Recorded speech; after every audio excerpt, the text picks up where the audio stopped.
كم حيود هدي دقة حلق وصوتور وما دقة حلق قبسان مسنيك صوتورة كوا لقى دي حملة يو انت فريمة على صومر سيدا نورانا يو لقى صو دي حملة يو يديكونا بالسيقو دي بسويقة ناو اسكو كالصون وراه دي دان كامران صحي خلط كالتقان منافقين dadka aan xamana warkeeda cadeysata cidii colihiina taqaana cidii heshiisiina taqaana hadii munaafaqad ay dadku dhaqmaan aan ku dhaqmin baan ugu ahay horta qofoona munaafaqadayga sugi ninka garaafkayga karaamay waayay oo karaamay haya war fiima yusuf qujan oo naag jacsiyadan taagnahay wad buurta miyadiisa kuwa dibadda jooga ugu muran badan kuwa dibadda jooga baa ugu buuq badan 15 sano dibadda ka soo buuqaysay maxaa badasheen maxaa qabateen haddaan la kala xishoon oo la is ixtiraamin oo sida wax loogu kala dhiiran karo loo kala qaban karaan la soo ixtiraamin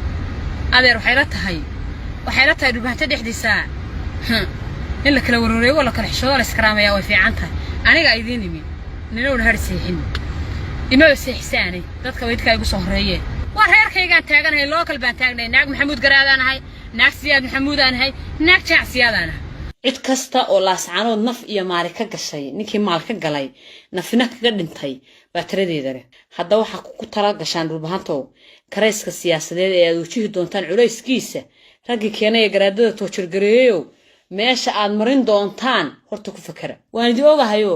tala adduuninta bini'aadanku wax yaqaano afxumiya cayiyo turrog baa ka taqaaneen maalinaan maanta ahayn baad garan doontaan oo farta dhexda ka qaniini doontaan waxaan sheegaana waa been waxaan bireeyaana waa xaaraan haddaydan ka qoomamoon oo aanaydi arag bilayar kadib idinkoo la fahimay waad naga saxsanayd idinkoo leh oo culayska siyaasadeed wajahdaanna aydan odhan yaa waashaya miyir qabayaa dhintay haddaydan igu odhanin been baan sheegay dibna idin la hadlimaa inta idin soo hor istaago